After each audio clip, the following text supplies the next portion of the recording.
Hi, I'm Shalisa Mize, owner and interior designer of Little Pacific Design Studio. Today we are here at the Rockwood Boulevard residence revealing the final design and staging for the home.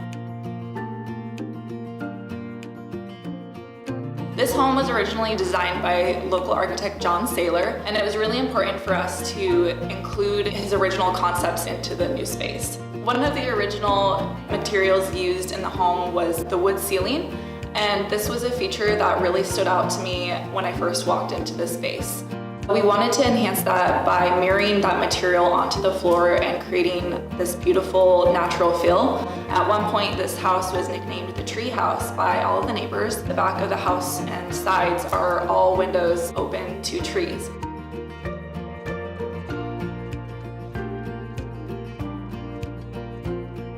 Outside, you go across this catwalk that has black metal handrails coming into the home. We wanted to incorporate some of those features to create this interior-exterior balance. We did that by doing black metal and cable stair railings, but also incorporating this finish in the light fixtures, plumbing fixtures, and furnishings. One other feature that makes the architecture of this space really unique is this curved space, which actually contains the stairway on the interior. That immediately was one of my favorite pieces that I really wanted to enhance. The light fixture in the stairway we picked because it had a very modern aesthetic. I liked it because it was combined with these large glass bulbs, which kind of brought in that airiness of all the glass windows. We continued that glass and metal concept in a lot of the fixtures throughout the home. However, in the kitchen, we wanted to do something that was a little bit more solid. So it was still important to include the black in the fixture because that was kind of the reoccurring theme. But we felt that glass would really disappear, and this space was an area that really needed some contrast and a little bit of punch.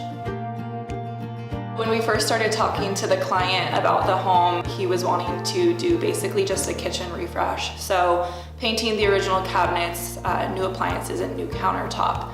We knew it was a non-functional kitchen, so we did proceed with a new cabinet package, knocking down the existing wall that divided the kitchen and the dining room, and then new finishes throughout. The kitchen is now double the size of the original kitchen, and my favorite feature of the entire kitchen is the 9-foot island.